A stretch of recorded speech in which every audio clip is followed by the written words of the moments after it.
JTG Daugherty Racing could lose Kroger at the end of 2024. Kroger could be headed to Joe Gibbs Racing, and Sage 60 could be returning in 2024.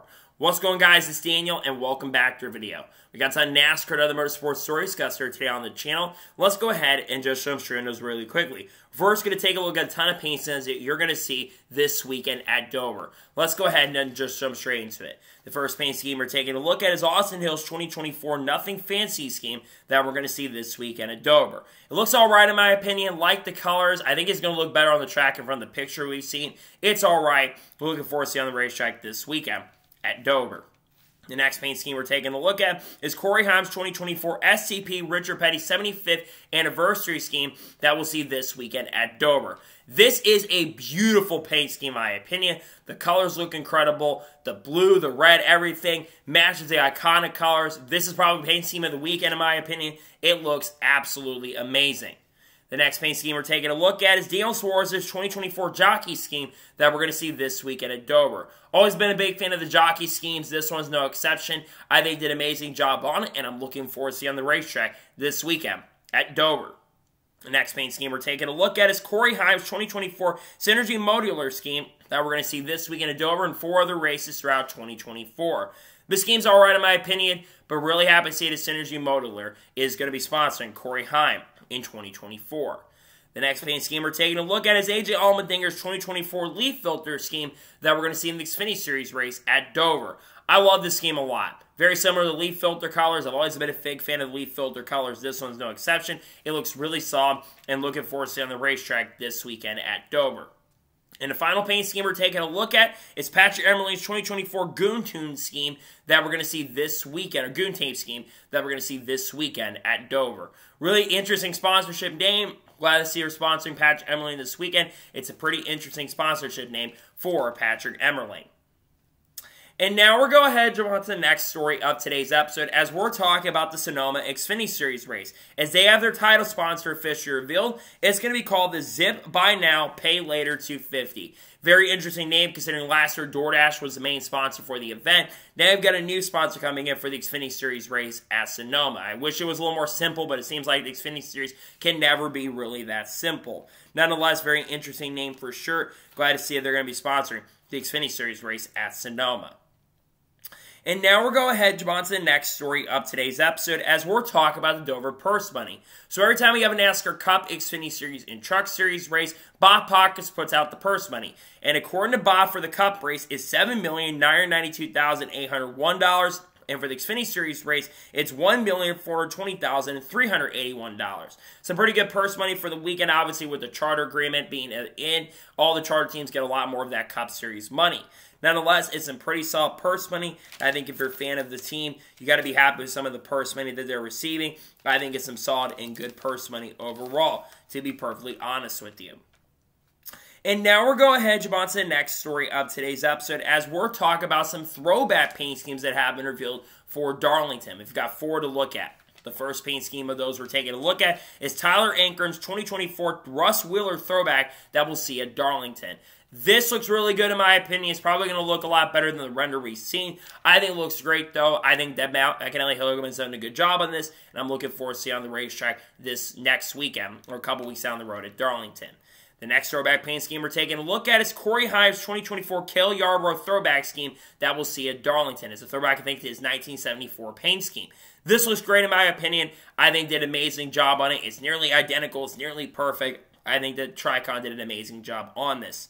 The next throwback paint scheme we're taking a look at is Christian Eckes' 2024 Brownie King throwback that we will see at Darlington. Brownie King, I think, was a legend of the late model or something like that in NASCAR's divisions, and I think it's cool that Brownie King is getting the recognition he deserves. It looks great in my opinion. Looking forward to seeing on the racetrack at Darlington. And the final throwback paint scheme we're taking a look at is Kyle Larson's 2024 Kellogg's throwback scheme. This is a throwback that I have been wanting for a long and a very, very long time. And they absolutely nailed this. It's perfect. The colors are great on it. Kyle Larson's even got an amazing throwback. Shout out to Taylor Kitchen for posting that on Twitter. It looks amazing in my opinion. It looks phenomenal. And I'm absolutely looking forward to see this. I think this may not only be the best throwback of the year, but probably my favorite throwback I have ever seen. unbiased aside, it looks absolutely amazing. It looks great, and I'm definitely looking forward to see it out on the racetrack at Darlington. It looks absolutely fabulous, and it looks absolutely phenomenal, in my honest opinion. And now we're going ahead and jump on to the next story of today's episode as we're talking about Worldwide Technology. As it was announced yesterday, Worldwide Technology has renewed track naming rights deal with Gateway through 2029. Worldwide Technology took naming rights only back in 2019, if I'm not mistaken, and they've had a big partnership with Worldwide Technology for many years, that being Gateway. So it's really cool to see a local St. Louis-based company once again working with the Gateway track going forward for the next 4 or 5 years. They've been bringing a lot of money in, and they've been bringing in a lot of exposure as well. And also the Obama Reader Group has been involved in a big way of trying to bring people in. This is really, really huge, especially if NASCAR's future of the track. Obviously, this is the last year of the current contract that NASCAR has with the Cup Series of the track. I do expect it's going to come back in 2025, though. Nonetheless, really exciting stuff, and glad to see that Worldwide Technology Raceway has been renewed with the name of the track. And now we're going ahead and jump on to the next story of today's episode as we're talking about Shane Van Gisbergen. Now, it was reported by Toby Christie's editor, I think it was Joseph Strigley, who also works at Racing America, that Shane Van Gisbergen has become the 4th driver to lead in 3 of his first 4 starts. The other 3 drivers, I believe, are AJ Foyt, Tommy Kendall, and I believe Bob Flock was the other one, if I'm not mistaken. That is an amazing accomplishment. SVG, in my opinion, has been pretty impressive in the Select Cup races that he's run. Obviously, he won the Chicago Street Course. He went out and led at the Indy Road Course, got a top 10 there, and was up front at COTA at points, even with losing, I think, power steering, if I'm not mistaken.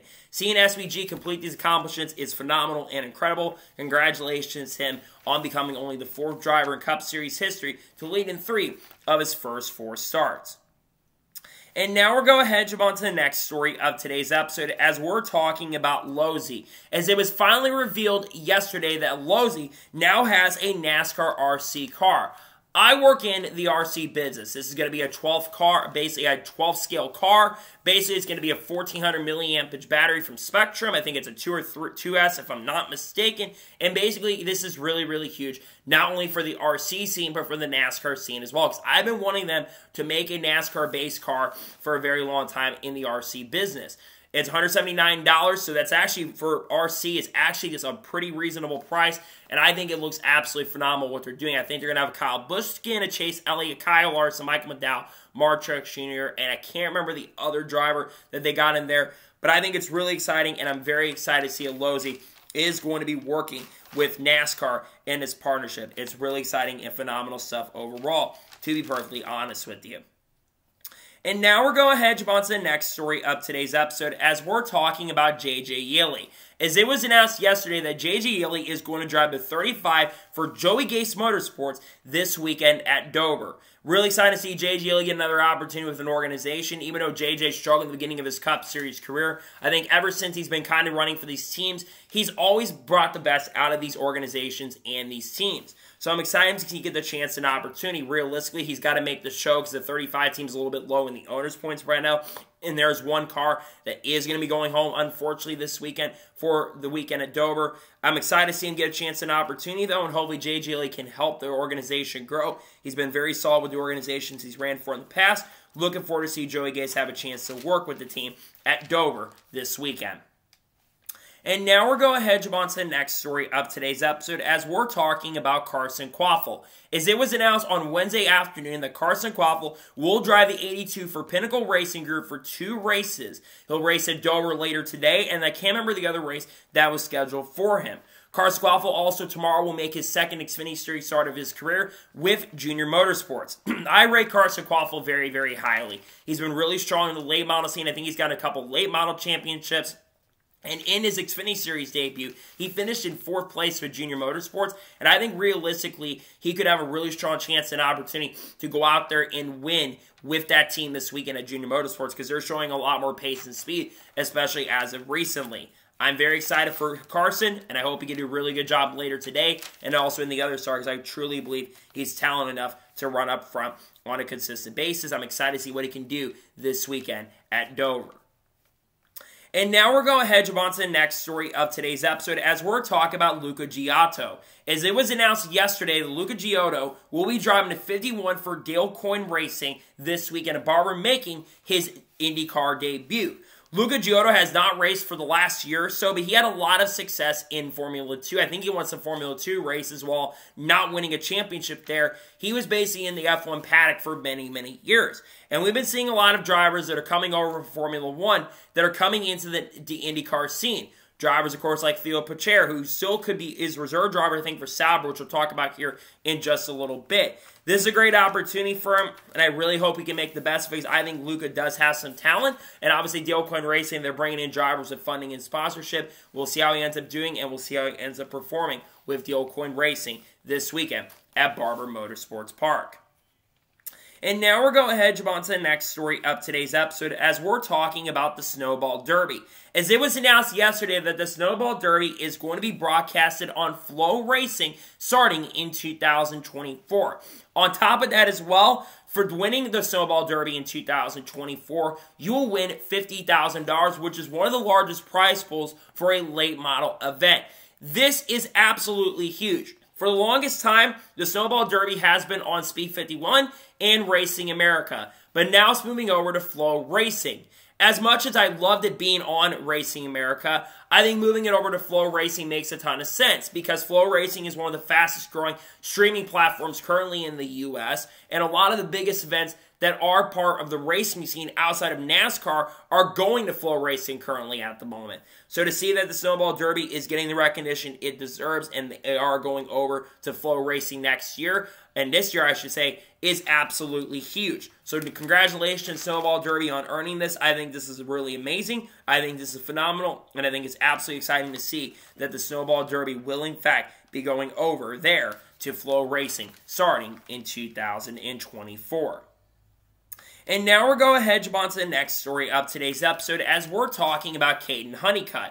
As it was announced 2 days ago that Kaden Honeycut will drive the 92 for DGM Racing this weekend at Dover. I believe it's going to be Kaden Honeycut's second or third career NASCAR Xfinity Series start. For those who don't know about Kaden Honeycut, he is one of the most talented up-and-coming drivers currently racing today. He has made select starts in Nice Motorsports so far in 2024, and honestly, I think he's done a really solid and really good job with Nice Motorsports up to this point. I think Kaden Honeycut has a really strong chance of possibility to not only make the show, but I think he's got a really good chance of possibility to finish inside maybe the top 15 this weekend. They've had some performances at times where they can run inside the top 15 and even the top 10. So we'll see how he ends up doing, but I'm really excited to see Kaden Honeycut get the chance and opportunity to get another start. I think he's really talented. He always gets the best out of equipment, and I do believe he'll have a really strong chance and a great opportunity to run up front. So congratulations to him on the opportunity, and I hope he can do a really good job with DGM Racing this weekend at Dover. I think he will do good, but we'll see how he in fact ends up doing at Dover this weekend. And now we're going ahead and jump on to the next story of today's episode as we're talking about Nico Hulkenberg. As it was announced this morning that Nico Hulkenberg will be joining Sauber in 2025. It was initially confirmed that he would be leaving Haas at the end of 2024, but it's been rumored for a very, very long time that Nico Hulkenberg would in fact be going over to Sauber in the 2025 season. Nico Hulkenberg has always outperformed his equipment while he still is looking for his first career podium in Formula 1. He has always been outperforming the equipment he has been in. And obviously Kick Sauber, which Kick owns a team still at this point, by the way, with Audi coming in, they have been desperately trying to push to get their team set up for 2025. They're not even sure Bottas is going to be part of the team next year because there's still a lot of talk that Carlos Sainz could he be headed there. Those still are some rides like Mercedes that are available for this upcoming season. Nonetheless, it's a great pickup in my opinion for Sauber. Like I said, I think Nico Hulkenberg is a very talented driver, and he always seems to get the best out of equipment. So I really hope he can do a good job with Sauber going into next year. He's been outperforming Ken Madison at Haas in the last couple of years. So I do think that Nico Hulkenberg has a lot of talent, and I think this is an amazing and fantastic pickup for Sauber going into the 2025 season. And now we're going ahead and jump on to the next story of today's episode as we're talking about LGB Coin. As it was announced and reported by Bob Pockrass yesterday that a Florida judge has dismissed LGB's lawsuit versus NASCAR. I think we all know what LGB Coin is. This was basically made after what happened to Talladega back in 2021 with Brandon Brown. And we all know the situation that happened there. There was a coin made, and there was basically sponsorship that was supposed to go to Brandon Brown for the 2022 season. But then NASCAR denied that sponsorship at the start of the 2022 season, and then it went into lawsuits, and there was a lot of financial crisis that ended up starting to take place. To me, this doesn't surprise or shock them. They've lost the case. Obviously, the Florida judge thought, okay, this is really, really ridiculous in my opinion. I don't know why you're trying to sue NASCAR over this. You guys are supposed to follow the rules that NASCAR has when it comes to sponsorship. And obviously, a lot of people have kind of used this as an excuse. But to me, I think this is probably the right decision that they're making here overall to go ahead and dismiss this case. As much as I understand where they're coming from, I think they're making the right decision in Florida. I'm not really surprised or shocked to be honest to see that LGB Coin has been denied in Florida. Even though Florida's a big certain state, I think it is the right decision to go ahead and dismiss this, considering the fact that they've got a lot of things that they've got on their plate currently at the moment. And now we're going to head on to the next story of today's episode as we're talking about Adrian Newey.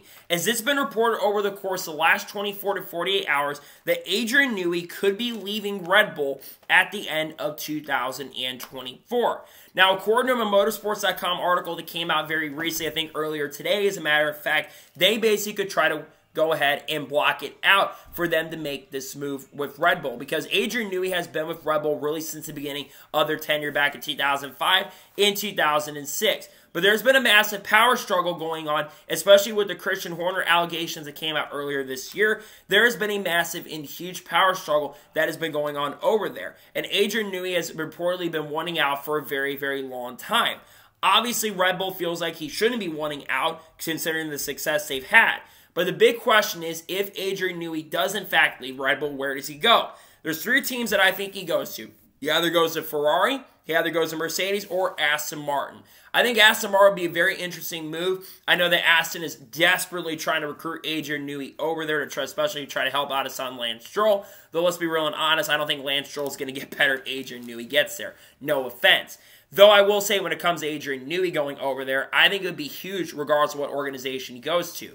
But at the same token, same time, I think it would at least be for the short term a little bit of a loss for Red Bull. It's kind of, if you want a NASCAR comparison, it's like when Ray Abraham left Jeff Gordon at Hendrick Motorsports to go form his own team. That's probably how big of a deal this really, really is, if it does in fact end up going through. It's going to be very interesting to see what happens in regards to what happens to Adrian Newey, but it sounds like he may not be back at Red Bull next year. It'll be a story to follow as time goes on. Hopefully, we'll see more information come out soon. It's probably going to be announced in the not-so-distant future that Adrian Newey is going to be leaving, which I think is really, really huge. Nonetheless, it's very interesting to look at for sure. And now we're going to head on to the next story of today's episode as we're talking about Kyle Larson. Now, we've got a couple Kyle Larson stories to talk about, but the first one revolves around his All-Star and Indy 500 week schedule. So for 2024, Indy 500 All-Star schedule has been released. So on 5/17, which of course is the Friday, he'll do Indy practice for the Indy 500, and then of course he'll go over to here and run All-Star qualifying, because he's basically focused on the All-Star race for this year, which is a little surprising.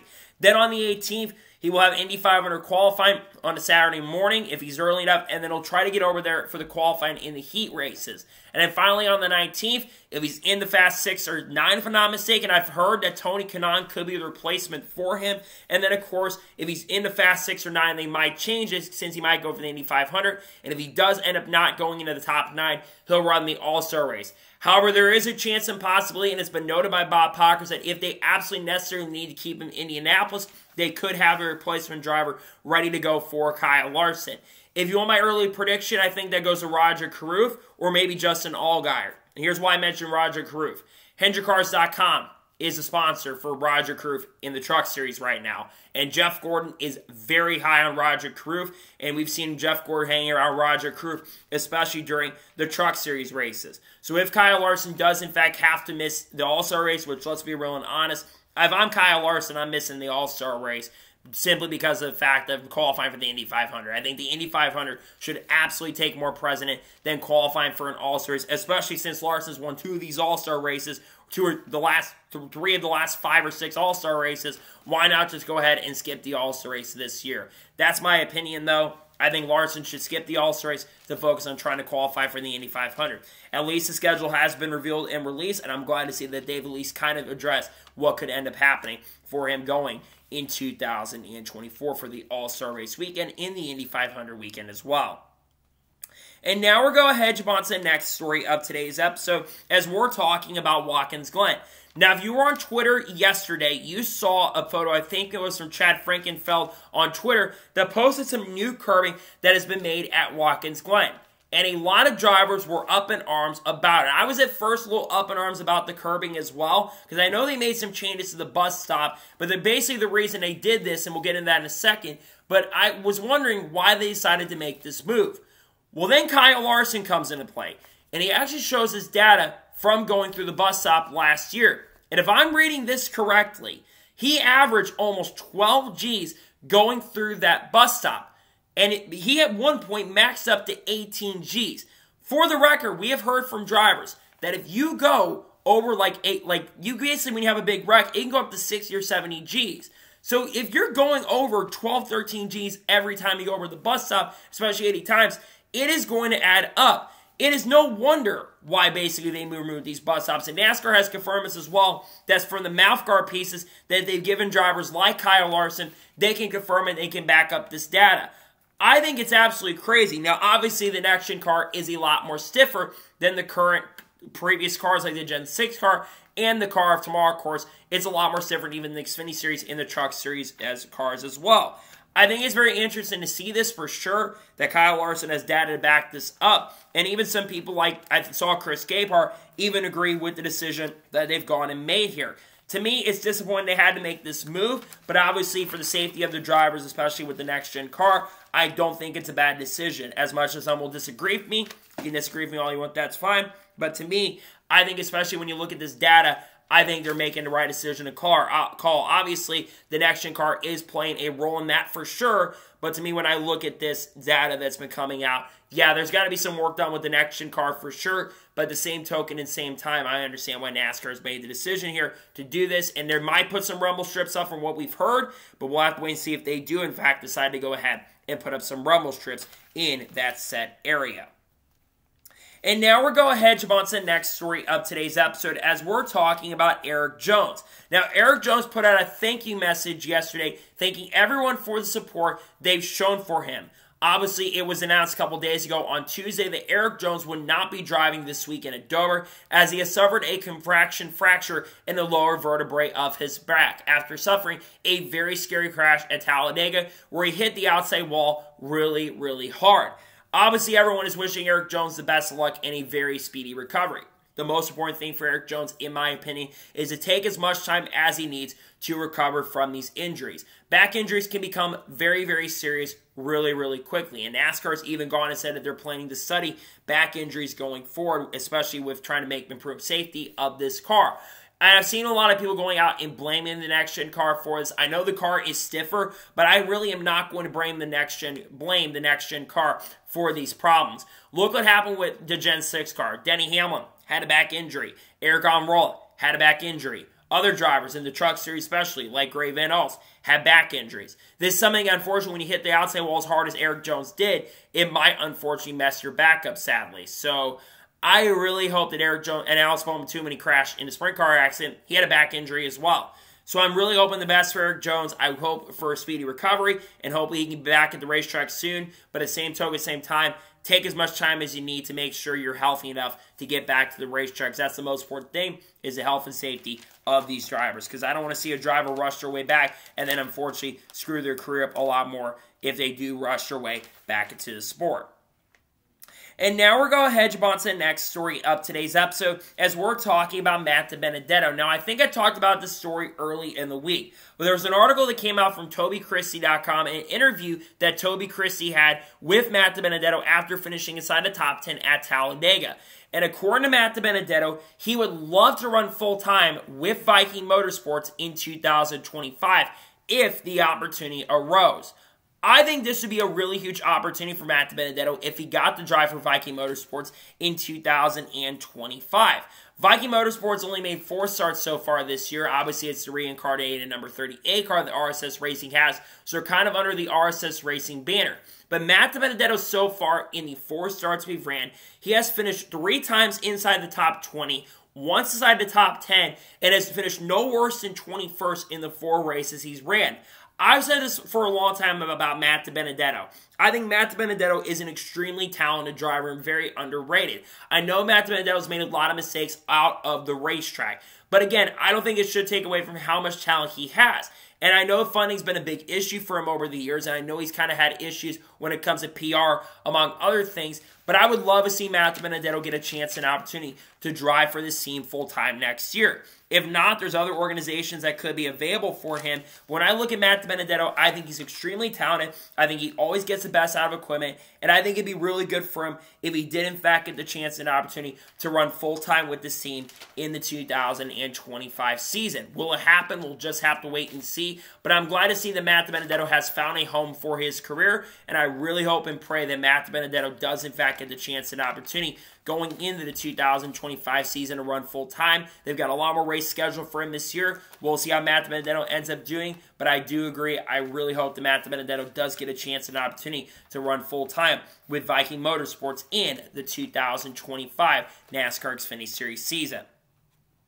And now we're going to jump on to the next story of today's episode as we're talking about Joseph Newgarden and Scott McLaughlin, as one of the biggest bombshell IndyCar penalties has been officially revealed, as Joseph Newgarden and Scott McLaughlin have been disqualified at the Grand Prix of St. Petersburg. The reason they've been disqualified is because they violated the push-to-pass parameters. According to the report, they basically had stuff from a hybrid test inside of the car from a hybrid test last year, and basically they had in their car at the Grand Prix of St. Pete, and Scott McLaughlin did reveal in a statement saying he didn't really make any gain in advantage in the race, so he did use it. But Will Power also, for the record, got a $10,000 fine. However, since he didn't use the push-to-pass parameters in the race, he did not end up getting disqualified. Because of this penalty, Pat O'Ward has been promoted, and he is the winner of the St. Petersburg Grand Prix.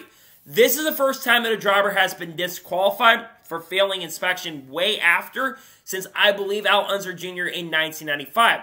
But then they went to court, and they ended up winning the appeal when, of course, Al Unser Jr. drove for Penske at the time. Now, Tim Cindric has stated publicly they are not planning to appeal these penalties. Look, I think this is the right call for IndyCar. You can't have people using the push-to-pass parameters. Obviously, you can always find a way to gain an advantage, but I don't think you can try to gain advantage like this. However, I have a big problem with this. I've seen people defending IndyCar here and saying that this is a big IndyCar win. I disagree, and here's why I find this to be a big IndyCar loss.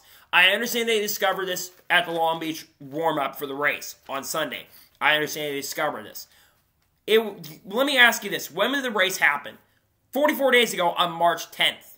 Today, technically, is the 26th, but when they announced the penalty, it was April 24th. 44 days after the St. Petersburg Grand Prix took place. In my opinion, that is just a big blunder in IndyCar to wait that long. Again, I get that they discovered it when they ended up discovering it. But at the same token, in the same time, this is something that should have been discovered a lot sooner than it was discovered. And I think that, unfortunately, is why I'm calling this more of a blunder for IndyCar than a success. Because I think this is a big loss for IndyCar. They screwed up this immensely. Because I truly do believe that if they would have discovered this sooner, and they should have been able to discover this, because apparently this is for the street races and road course races, how was this not discovered at the Thermal Club is what I'm understanding. Because it should have been detected. How did NBC not detect it? What is going on here, and why did it take so long for them to discover us is my question. To me, it's a really frustrating situation overall, and I really wish we got more answers than what we got. I know there were some answers that came out from this, but to me, I know this should have absolutely been taken care of a lot sooner. This penalty should have come out a lot sooner than it did, and it feels like they took kind of intentionally waited as long as possible because of the whole rating situations once some are speculating, and honestly, I can believe it at this point that they were trying to find a way for the ratings to be not talked about as much because the Long Beach Grand Prix ratings were not that good. Overall, very frustrating situation. I think it was the right call, but overall, just a frustrating situation in regards to that. And now we're going ahead, jump on to the next story of today's episode as we're talking about the NASCAR Hall of Fame. As the 2025 nominees for the Modern Era ballot and the Pioneer ballot have been officially revealed. First, let's take a look at the 10 drivers part of the modern day ballot. The 10 drivers are Greg Biffle, Neil Bonnet, Tim Brewer, who is a crew chief, Jeff Burton, Randy Dorton, the engine builder for Hendrick, Carl Edwards, Harry Gant, Harry Hyde, Ricky Rudd, and Jack Sprague. On the Pioneer ballot, you have Ray Hendrick, Banjo Matthews, Ralph Moody, Larry Phillips, and Bob Wellborn. Let's start off with the Pioneer ballot really quickly and get it out of the way. I'm probably going Banjo Matthews. Banjo Matthews, a legendary car builder. His cars apparently won all the races back in 1978. I think Ralph Moody or Larry Phillips would be really good options if they don't go with Banjo Matthews, but I think Banjo Matthews should win the Pioneer ballot. The modern ballot's very interesting. This year, you have Greg Biffle, Randy Dorton, and Jack Sprague that are new, and all three have, in my opinion, a good chance to get in. Greg Biffle won the Truck Series and Cups, Xfinity Series championships, and nearly became the first driver ever to win all three titles back in 2005. Jack Sprague, obviously a 2- or 3-time Truck Series champion, one of the greatest truck drivers ever. And then Randy Dorton, the legendary car builder for Hendrick Motorsports, and really a big reason why Hendrick Motorsports came to where they became today. And he also got all the other names. You got Neil Bonnet, who's a legend. You've got Tim Brewer, one of the greatest crew chiefs ever. You've got Jeff Burton, who obviously works at the Driver Advisory Council, and probably one of the underrated ones on this list. Obviously, Carl Edwards, the winningest driver, Cup Series driver on the list. Harry Gant, really one of the better drivers, and didn't really start getting in full time in the Cup until like the age of 39, I believe, and became extremely successful overnight. Ricky Rudd had almost, I think, the second or third most starts in the history of the sport and had one of the longest winning streaks of winning a race in each season he ran. And then obviously, of course, Harry Hyde, a legendary crew chief for Hendrick Motorsports. This is a really tough one this year, in my opinion. Personally, I think the first one should be Carl Edwards. Carl, in my opinion, deserves to go in the Hall of Fame. I know some people disagree with the way he left the sport, but I think Carl Edwards would be definitely one to go with. The other one for me is Ricky Rudd. Ricky Rudd has deserved to go in the Hall of Fame for a very long time. He came very close last year to getting in. I think Ricky Rudd should be the other one that personally gets in. I think he can make a case for all these guys, though, because not really any one of these guys is not 100% a surefire Hall of Famer. I think he can make a case for Greg Biffle. I think he can make a case for everyone on this list, like Tim Brewer and Randy Dorton. Randy Dorton should be considered, in my opinion. I think Randy Dorton, in fact, should be higher up. I'd probably put him as the third option, and then Harry Gant the fourth option. I wish we could vote in 3 or 4 people in the modern day ballot so we can kind of clean the list up a little bit. We can't do that, unfortunately. So to me, I want to see Carl and Ricky get in. If not, though, I'd be really happy if guys like Randy Dorton and Harry Hyde got in, as well as the crew chiefs and the engine builders deserve a lot of that recognition. Hope these guys can get voted in. We'll see what happens. You've got until, I think, next month, if I'm not mistaken, to do your voting, because the Hall of Fame ballot will be beginning here very soon. And now we're going to head on to the next story of today's episode, as we're talking about Conor Zillich. As it was announced yesterday that Conor Zillich will be driving the 7 for Spire Motorsports for 3 more races, and will have 5 races in the 7 car in the Truck Series in 2025. His first start will come at Richmond, then his next race will come at Bristol, then he'll race at Talladega, then he'll race at Homestead, and his final race will be at Martinsville. I believe for that Homestead race is going to be in an extra car, maybe like one of Bruce Cook's trucks, considering the fact that 7 is also being driven for Connor Mosack. I have been very high on Conor Zillich for the longest time. I think Conor is one of the most talented up-and-coming racers in the world. He obviously won the Rolex 22 in the LMP2 class and also won the Sebring 12 Hours in the LMP2 class. He's already won a Cars Tour race this year. He's won a couple Trans Am races, and he nearly, in his Truck Series debut, came back and won the race. He still finished 4th, but he nearly came back and won after making a ton of mistakes in a first start and won the pole by nearly half a second over the rest of the field. I think Conor Zillich is absolutely a prodigy in the making right now. He is one of the most talented up-and-coming racers in the world. And I think Conor Zillich could legitimately win a couple of these races. And I think he's going to win a race or 2 this year. And I look at his Xfinity Series starts coming up with the 88 car, especially at Watkins Glen race. I'm circled him as probably the favorite to win that one because last year in the ARCA Series, he went and took the 28 car that had a broken sway bar and nearly won the race with that car. I truly believe that Conor Zillich has a lot of potential and has a lot of great talent. And he wants to be the youngest Cup Series champion ever, which I think he's got the potential opportunity to do so in 2026 or whenever. So I think he's going to make his Cup debut at some point next year probably, especially if Junior Motorsports makes a jump up. I think Conor is someone who you should be keeping your eyes out on for sure, because I truly do believe that Conor Zillich is one of the best up-and-coming talents we currently have. So I'm excited for him, and I'm looking forward to seeing him get the chance and opportunity to drive for Spire. I think he wins a race or two this year with the team, and I think he's really going to be successful. Obviously, I think he's going to be a full-time Xfinity driver probably next year. Trackhouse really working heavy with him, and also the Chevy camp working really hard with him as well. I'm glad to see Conor Zillich getting more starts because I think he absolutely deserves a chance and opportunity to make more starts in the Truck Series in 2025, or 24, I should say. And now we're going ahead to on to the next story of today's episode as we're talking about Chase Briscoe. Now, Chase Briscoe did an interview yesterday with Bob Pockrass. Bob Pockrass usually has an interview with a driver every single week. And one of the things that was talked about was Chase Briscoe's contract with Stewart-Haas Racing. According to what Bob has said in his tweet, Chase Briscoe has an option year in 2025 with Stewart-Haas Racing. So Chase Briscoe is not fully signed past 2024. And we obviously know there's a lot of rumors and rumors that Stewart-Haas Racing could be leaving Ford at the end of the 2024 season and going to another organization. Not only that, they are expected to lose their Tier 1 status with Ford at the end of this year, and they are probably going to downsize because they're one of the multiple organizations, one of them we're going to talk about here in just a little bit, but they're one of the organizations that is looking to potentially sell a charter at the end of this year. If I was Stewart-Haas Racing, I would do my damn best to try to keep Chase Briscoe in the organization, because I think Chase Briscoe has been the best driver so far this year. He's in the top 12 in points currently at the moment, which is extremely impressive, and has had quite a few top 10s.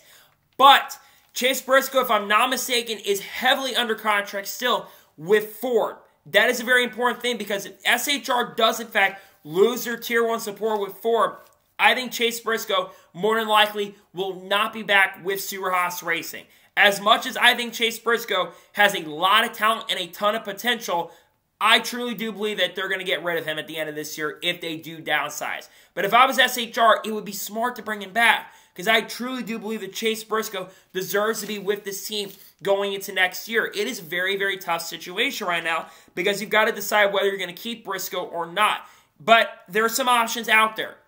Obviously, RFK Racing, if they do decide to expand next year in 2025, that 60 car could be available. Chase Briscoe drove for RFK Racing in Xfinity back in 2018, though let's be honest, that 60 car completely struggled in 2018, though Briscoe did have, at least I think, some slight success in that car. And then obviously, he's been with the Ford camp for years. And then he got the 21 car that's an option as well for Chase Briscoe. I don't think Harrison Burton is coming back to the Wood Brothers next year. And I've heard some conversation and stuff, so he's probably not coming back to the Wood Brothers, that being Harrison Burton, despite getting a top 10 this past week at Dega. I think Harrison Burton is gone.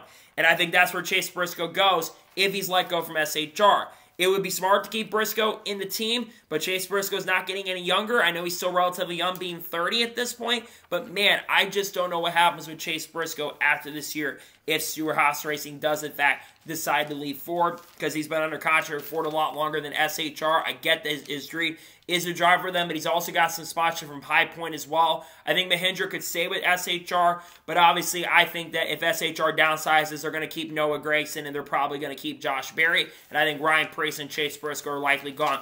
If they do, in fact, downsize to 2 cars next year, they could say a 3-car organization, and then in that case, I think Briscoe stays. But right now, I think there's a chance possibly that they're going to downsize to a 2-car organization in 2025, and I sadly think Chase Briscoe is going to be one of those drivers that is sadly on the chopping block.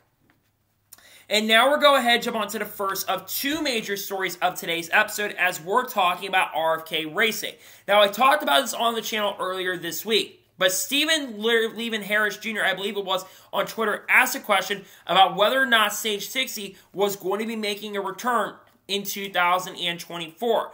And RFK Racing's admin responded to that tweet by saying that they're planning to run Sage 60 once again in 2024. And they also could be bringing the Sage 60 car back in 2025. So it sounds like there is a chance, a possibility that Sage 60 could be coming back in 2025, which we'll get to in just a second about potential expansion for RFK Racing. But let's first start with the Sage 60 program. There have been plans for them to run that car in multiple races throughout the 2024 season. They made their debut, that 60 car did, earlier this year at the Daytona 500 with David Ragan, where David Ragan qualified his way in on pace and speed, and David Ragan did a really good job in the Daytona 500. Got a really solid run, and I believe they finished up front in the top 10 or 15, if I'm not mistaken, and got a ton of points as well. Though they will need that, basically they're not a charter team, so if they would get more than 40 cars, they would have to qualify their way in on time and speed. So there is a chance they could run that car this year.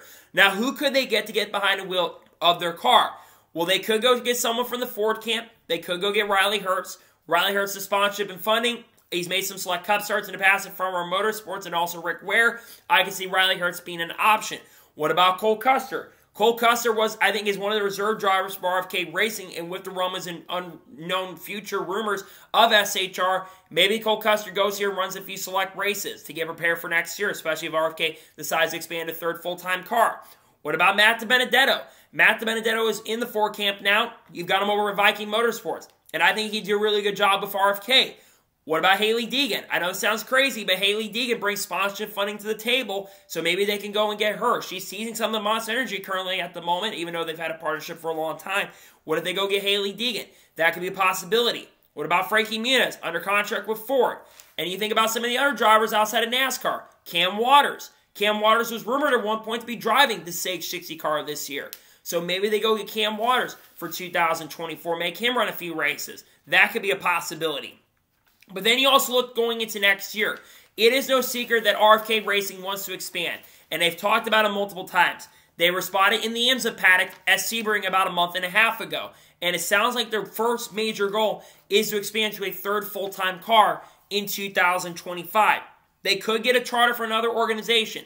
That being Stewart-Haas Racing, potentially. We all, like I mentioned a little bit ago, it sounds like the Stewart-Haas Racing could potentially be downsizing in 2025, as they might not only be leaving Ford, but they might be leaving to another manufacturer potentially and going over and running with Chevy. And if they lose their Ford support, they are probably going to downsize in the 2025 season.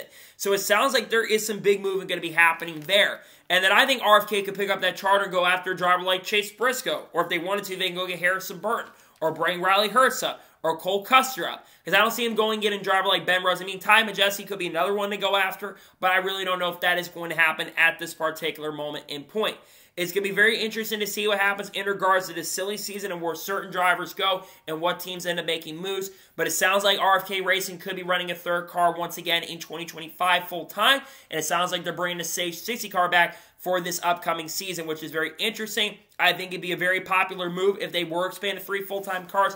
It'd be very interesting to see what happens going into 2025 to see what truly ends up happening. And now we're going ahead, jump on to the final major story of today's episode as we're talking about JTG Daugherty Racing. Now, we talked about this on the channel earlier this week. But there's a report that came out from Bob Pockers that reportedly there could be some major ownership shakeups coming at JTG Daugherty Racing at the start of 2025, as it's heavily rumored that Kroger will likely be leaving JTG Daugherty Racing at the end of 2024. And reportedly, it sounds like they're going to be going over to Joe Gibbs Racing in 2025.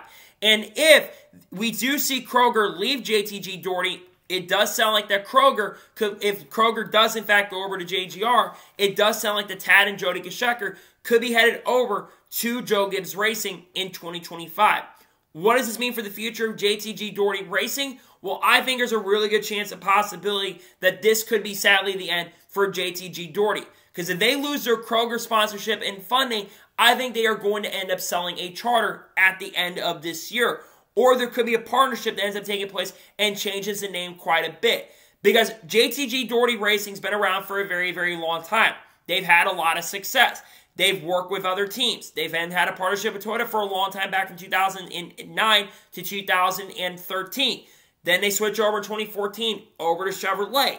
They had a lot of success in that Toyota tenure. They almost won races with Marcus Ambrose. They had a couple good runs of Bobby Labonte. Then they switched to Chevy and had A.J. Allmendinger. They won a Watkins Glen in 2014. Then they had drivers like Chris Buescher and Ryan Preece drive for them. They've had multiple drivers and multiple other teams that have come around during that time as well. And now there's been some rumors recently they've been looking to sell. I remember a couple years ago when it was heavily rumored that JTG Daugherty Racing was looking to potentially sell off to maybe Kevin Harvick's team. Kevin Harvick, as Kevin was maybe looking to bring KHI back at that point, which he ended up eventually doing. And maybe bring some drivers over from his group over to SHR. That was rumored at one point back, I believe, in 2021 or in 2022. And you think about the future of JTG. Who could get the charter if they downsize? Well, you've got Junior Motorsports. Obviously, Dale Jr. can find a way to get in. If more charters come available, the value is going to go down. I think Junior Motorsports could be in the running to pick up this charter. And they could go get someone from the Chevy camp to bring up. They could maybe try to somehow coerce Conor Zillich to move up full-time next year to Cup. They could go get someone like Sammy Smith or Brandon Jones and bring them up, perhaps, even though I don't think Brandon Jones might be back in Junior Motorsports next year. And then you think about the other possibilities that could happen with other charter teams. 2311 Racing, they want to expand. I know Denny Hamlin stated publicly that until a charter agreement is finalized, they're not going to expand. But I think that what ends up happening is that they could try to find a way to get a charter, and they could get it for 2311, especially with Corey Heim being right there and Corey being great.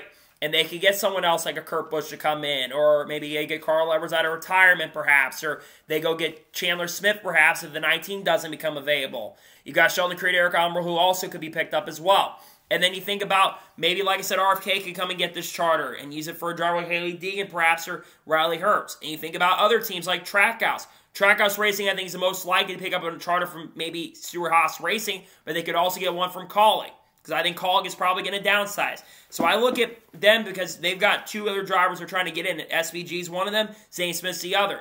And I obviously look at Daniel Suarez probably staying with Trackhouse Racing next year. So those are the teams that and also RCR could be a potential team to watch for in the silly season. Kyle Busch, we don't know how much longer he's going to be with them. We know they're trying to get Austin Hill to move up full-time to Cup, so that could be a possibility. But then you start thinking about what happens to Ricky Stenhouse Jr. Ricky Stenhouse Jr., in my opinion, he probably will not be back with JTG and probably would be out of the Cup Series altogether unless he goes to the Wood Brothers, because he did drive for the Wood Brothers and was a Ford driver for a long time. I just don't think with how much stock, I know he's won the Daytona 500, so that can help him get a ride potentially, but Ricky Stenhouse Jr. has really not done a ton, and he really hasn't done much since getting over to JTG Daugherty Racing outside of winning the Daytona 500 in 2023. And I know they had a good year in 2023, but realistically, they've been struggling a little bit as well. To me, when I look at Ricky Stenhouse Jr., what I think happens to him, I think he's probably going back down to the NASCAR Xfinity Series. I think Kaulig would be a good option, especially if they don't bring Josh Williams back. And if SVG does go full-time Cup racing, I could see Stenhouse going to Kaulig. I think he would do a good job in Xfinity. He is a two-time Xfinity champion, and he won a lot of Xfinity Series races as well. So I think that is what probably will end up happening, is he probably goes back down to Xfinity. As for Brad Daugherty, I think he either partners up with another organization or just moves on. But I sadly think that if Tad and Jody go over to, which by the way, if Kroger does in fact go over to Joe Gibbs Racing, that's huge. Because we all know there's a chance possibly that Bassford Shops and Auto Owners could be gone at the end of the year if Mark Truex Jr. does retire at the end of this season. And you look at Joe Gibbs, he's trying to plan for the future. Obviously, there's a lot of talk of how much longer is Joe Gibbs going to be around in the NASCAR Cup Series, being the owner. He's got his daughter-in-law, Heather Gibbs, I think it is, who's trying to basically help run the team at this point. And then obviously they got the Harris Blitzer group and Josh Harris's group that's come in there and tried to help grow it. It's going to be very interesting to see what happens in regards to JTG Daugherty Racing and if they do in fact end up selling a charter and downsizing. But sadly, I think they're shutting down if they do lose Kroger. I just don't see him sticking around. I think it'll be the end of JTG Daugherty Racing if they do end up losing Kroger at the end of this year. It'll be very interesting to follow the story as time goes on, but I think that JTG Daugherty Racing will likely shut down at the end of this season. So, that is good for today's NASCAR news and motorsports news video. I want to thank you guys for watching. Please subscribe to the channel, notifications on, so if I win a video, it does go live on my channel. Follow me on Twitter, Facebook, and Instagram, and support on Patreon as well. Let's get more of that and comment your thoughts on today's video. Do you think JT Daugherty is going to shut down? Let me know your thoughts in the comments below. More thoughts about potential of RFK Racing potentially expanding to 3 full-time cars. Let me know your thoughts in the comments below. Tomorrow on the channel, we're going to have multiple videos surrounding Dover. We're going to have the Xfinity Series race review. We're going to have an SVG video. And we're also going to have Cup Series poll reactions. Then Sunday, we'll have the starting lineup for the Cup Series race in Dover. And then, of course, we will have the Cup Series race review. Monday, then, there should be a NASCAR news video dropping. And I've got a potential silly season update that's coming in the next week or two. As been some new updates and developments in that. So anyways, like I said, I want to thank you guys for watching today's episode, and I'll see you guys next time for more great, awesome NASCAR content and other motorsports content on the channel like this. Take care, everybody.